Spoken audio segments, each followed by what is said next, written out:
Olá, povo de Deus, sábado da 32ª semana do Tempo Comum, 14 de novembro de 2020. Nossa reflexão de hoje é a partir da terceira carta de João, 5:8 e Lucas 18:1-8. Essa terceira carta de João é também um texto da coleção chamada de Epístolas Católicas. Agora, o ancião, ou seja, o presbítero líder da comunidade, se dirige a um fiel de nome Gaio. Temas como caridade e hospitalidade, sem olhar a procedência de quem necessita, são caros às primeiras comunidades.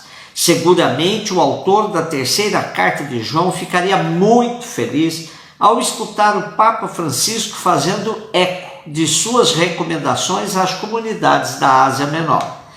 Em sua mais recente encíclica Fratelli Tutti, diz Francisco: a partir da intimidade de cada coração, o amor cria vínculos e amplia a existência quando arranca a pessoa de si mesma para o outro.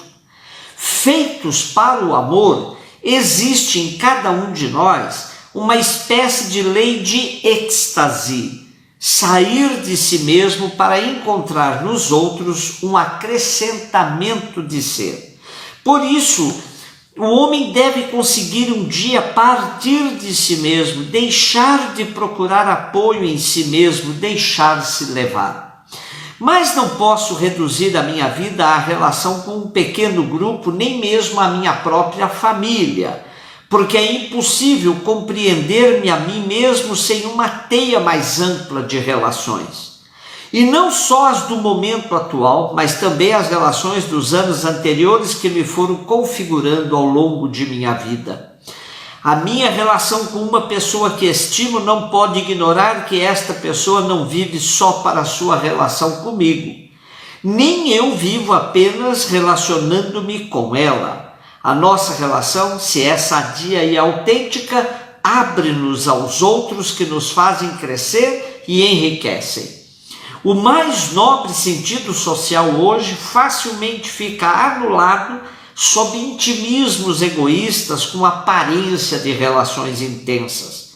Pelo contrário, o amor autêntico que ajuda a crescer e as formas mais nobres de amizade habitam em corações que se deixam completar. O vínculo de casal e de amizade está orientado para abrir o coração em redor, para nos tornar capazes de sair de nós mesmos até acolher a todos. Os grupos fechados e os casais autorreferenciais, que se constituem como um nós contraposto ao mundo inteiro, habitualmente são formas idealizadas de egoísmo e mera autoproteção. Não é sem razão que muitas populações pequenas e sobrevivendo em áreas desérticas conseguiram desenvolver uma generosa capacidade de acolhimento dos peregrinos que passavam, dando assim um sinal exemplar do dever sagrado da hospitalidade. Viveram-no também as comunidades monásticas medievais, como se verifica na regra de São Bento. Embora pudessem perturbar a ordem e o silêncio dos mosteiros, Bento exigia que se tratasse os pobres e os peregrinos com toda a consideração e carinho possíveis. A hospitalidade é uma maneira concreta de não se privar deste desafio e deste dom, que é o encontro com a humanidade mais além do próprio grupo. Aquelas pessoas reconheciam que todos os valores por elas cultivados deviam ser acompanhados por esta capacidade de se transcender a si mesmas numa abertura aos outros. Lucas 18, de 1-8. Já tratamos aqui sobre o tema da oração, que mexe tanto com o nosso povo, com a sua prática. É claro que não podemos reduzi-la a formulações racionais. Por outro lado, não é bom que elas sejam irracionais, somente movidas por sentimentos difusos que nos assaltam em momentos diversos da vida. Na parábola de hoje, em forma de contraste, Deus, o justo e misericordioso, é colocado frente a um juiz perverso, não só por não temer a Deus, mas também por não respeitar as pessoas. O outro dado importante da parábola é o fato do pobre necessitado de justiça ser uma viúva. Sabemos que as viúvas constituíam num dos grupos sociais mais aviltados da época. Temos uma condenação explícita aos fariseus que devoravam as casas das viúvas. Como as mulheres não podiam ter direito legal para administrar os bens de seus falecidos maridos, assim confiavam nos fariseus que, através de longas orações públicas, apareciam como honestos e conquistavam, por sua piedade, a confiabilidade para, em suas mãos, deixar a administração dos bens patrimoniais. Isso relata bem o site Presbíteros. Pode ser que esta pobre viúva tenha caído na mão dos fariseus e esteja precisando de uma intervenção jurídica para a defesa dos seus bens. O problema se agrava porque, a exemplo dos tempos de hoje, o sistema jurídico só servia para defender aqueles que tinham condições de molhar a mão dos juízes, como se fala popularmente. Impressionante que Jesus tenha usado em sua parábola a descrição de um juiz sem ética e sem misericórdia com os pobres. A insistência da pobre viúva conseguiu mover esse magistrado não por motivos de justiça, mas para se ver livre da importunação dela. Ora, Jesus diz que se um homem corrupto é capaz de atender um pobre pela perseverança na oração, Deus não fará justiça aos seus eleitos que a Ele clamam dia e noite? E há de fazê-los esperar?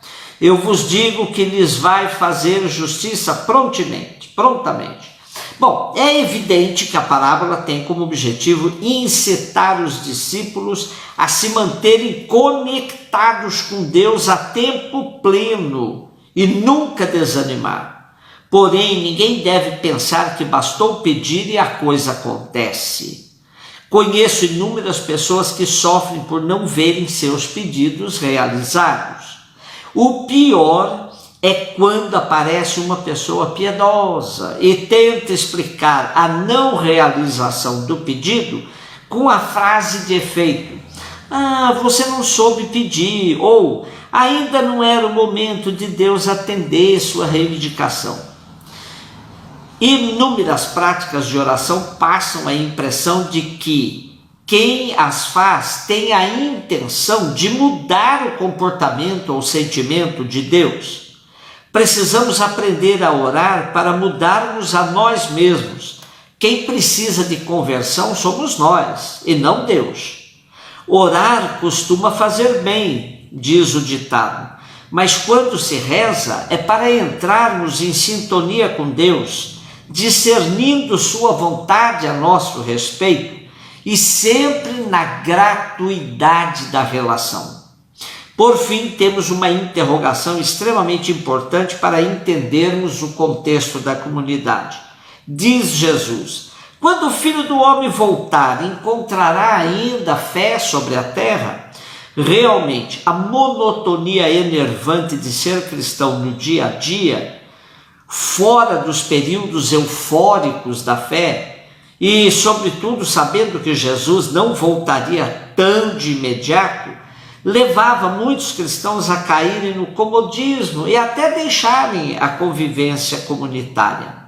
O tempo para as comunidades no final do primeiro século era crucial, pois percebiam o retardamento da parousia e a necessidade de organizar a comunidade para suportar o cotidiano. Fé, fogo de palha, não se sustenta. Fervorinho provocado por dias intensos de encontros espirituais costumam ter vida curta. É preciso saber viver o dia a dia da fé no feijão com arroz da vida e na perseverança no projeto de Jesus. Como recomenda Paulo aos Romanos, alegrando-nos na esperança, perseverando na tribulação e sendo assíduos na oração. Um beijo no seu coração.